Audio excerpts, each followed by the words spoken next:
Hey everyone, welcome back to Corporate Decoder. Today we are looking at a report from S&T BANCORP, and it sounds like they are planning to buy back their own shares. But what does that even mean? And is it a good thing? Sometimes companies do these things because they are nice, and sometimes it's more complicated than that.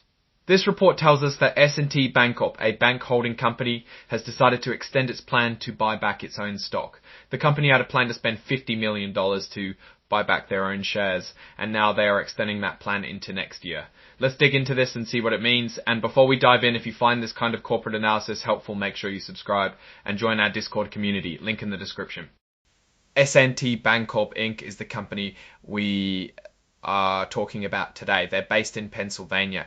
It's important to know who they are because that will help us understand why they're making the decisions they are making. This is a Form 8K which companies file with the Securities and Exchange Commission, or SEC, to announce major events. These reports are sort of like a bat signal for investors. It's a way to keep everyone in the loop about big changes or decisions that could affect the company and its stock price.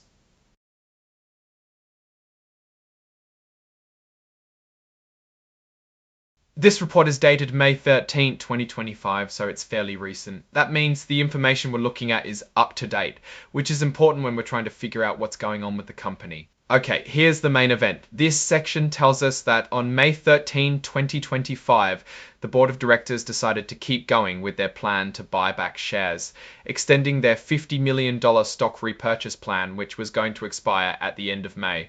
This is authorized to continue until almost the end of July 2026.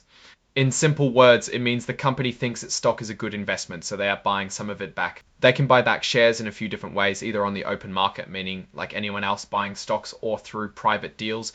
The exact time, price, and number of shares they buy depend on a few things. Things like how the market is doing overall, how much the stock costs, and any legal rules they need to follow. Also, they have the right to not do it. The company doesn't have to repurchase shares, it's their decision. They're not forced to. So where will they get the money? It sounds like they plan to use the cash they already have and the money they make from their regular business. This is good news because it means they don't have to borrow money or sell off other assets to fund the buyback. Now here comes the legal stuff. There's a section about forward-looking statements. This is basically the company saying, hey, we're making plans for the future, but things could change. There are lots of things that could happen that would cause the repurchase plan to be cancelled. It says that investors shouldn't depend on the repurchase plan too much. This part is just a technical thing for the SEC. It's basically a file that helps the SEC analyze the data in the report. S&T BANCORP extending its share repurchase plan could be seen as a positive signal, meaning the company is confident in its financial situation. They're basically betting on themselves and saying their stock is undervalued.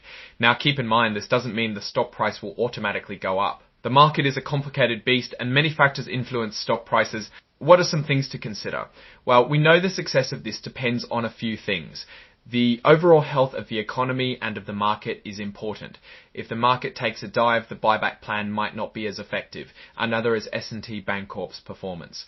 If the company doesn't do well, that could change things too. The company is hoping to increase the stock price with this plan, which is something a lot of investors want. However, we also learned that a lot of things can affect the buyback plan. So, what do you think? Is this a smart move by S&T BANCORP, or is it too risky given the current economic climate? Leave your thoughts in the comments below. Also, if you enjoyed this analysis, please give us a like and subscribe for more deep dives into the world of corporate filings. And don't forget to join our Discord community. The link is in the description. Thanks for watching, and I'll see you in the next video.